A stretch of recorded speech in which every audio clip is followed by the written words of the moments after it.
Next thing I'd like to talk to you about is private equity, because many of our clients really are weighing opportunities to go to market and try to find a private equity buyer, or to sell to a strategic buyer, or to do an ESOP. So I'd like to talk a little bit about private equity. So first, what is private equity? A private equity is basically money raised from wealthy individuals and pension funds for the purposes of doing a leveraged buyout. Back in the day, in the 80s when these started, it means you put a ton of debt in a company, very little equity, and you buy the company, and if you're successful, you'll make a lot of money. So these are really leveraged buyout opportunities. So let's talk about the private equity group. They raise the funds, they search for companies they like, they buy those companies. Commonly, it's called a roll-up, where they'll buy one in an industry and then they'll buy more and more, and they'll cut costs along the way and build something bigger and then sell it. They're trying to make a profit on their investments for the benefit of their investors, and the private equity guys, they get a portion of the profits. So what they're working towards is getting a chance to make a bunch of money by buying your and other companies and then selling them off as a bigger company. That's basically their motivation. And they have a duty, and their duty is to their investors. When they look at the world, they're thinking about what are their investors going to get, way more than they're thinking about what the seller of the company is going to get, because they don't owe a duty to the sellers. Now, the thing about private equity funds is, average fund is 4 to 7 years of life. They don't last that long. So why does it matter to you? It matters because anyone who is purchased by a private equity fund should know that that private equity fund is likely to sell their business and maybe some other companies they cobbled together fairly soon. Private equity funds don't intend to hold this business like our founders, who hold them for a generation, maybe even a couple. They intend to sell them. They look at them as something to be bought, built up, sold.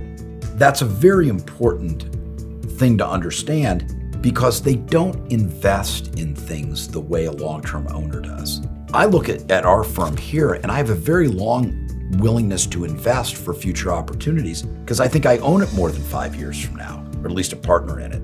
Whereas our private equity funds think of this as a quick transaction to be flipped and make their profits. One of the big issues there is cultural. I've been around a lot of private equity-owned companies, and cultures really, really change quickly in a private equity transaction because you don't have the paternalistic long-term owner. You have short-term owners who want to flip it and make as much profit as possible. Sometimes we meet private equity folks who really are great about retaining the culture. It does happen, absolutely. However, when the fund comes to a close, they got to sell it. And the next buyer, you don't know who they are. So even if you love the private equity guys you're thinking about doing a deal with, 5 years from now, your employees have somebody else. And I like to use the analogy of Darth Vader. They will sell it to Darth Vader if they're the best buyer at the highest price. You know why? Because the duty they have is to their investors, not to you, not to your culture. And anybody who forgets that does so at their own peril.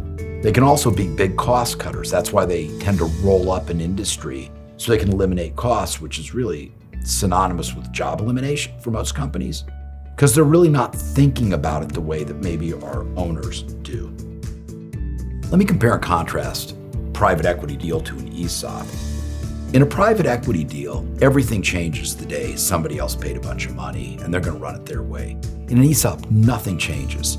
The next day, our selling CEO is typically the CEO the next day and runs the company exactly the same, although for the benefit of their employees, but they still run the company prudently and smartly to be successful. The culture is untouched. The only way you can ever sell a business and not change culture is really an ESOP. Even a strategic buyer, meaning a competitor, is going to change your culture. ESOPs are wonderful for the preservation of culture.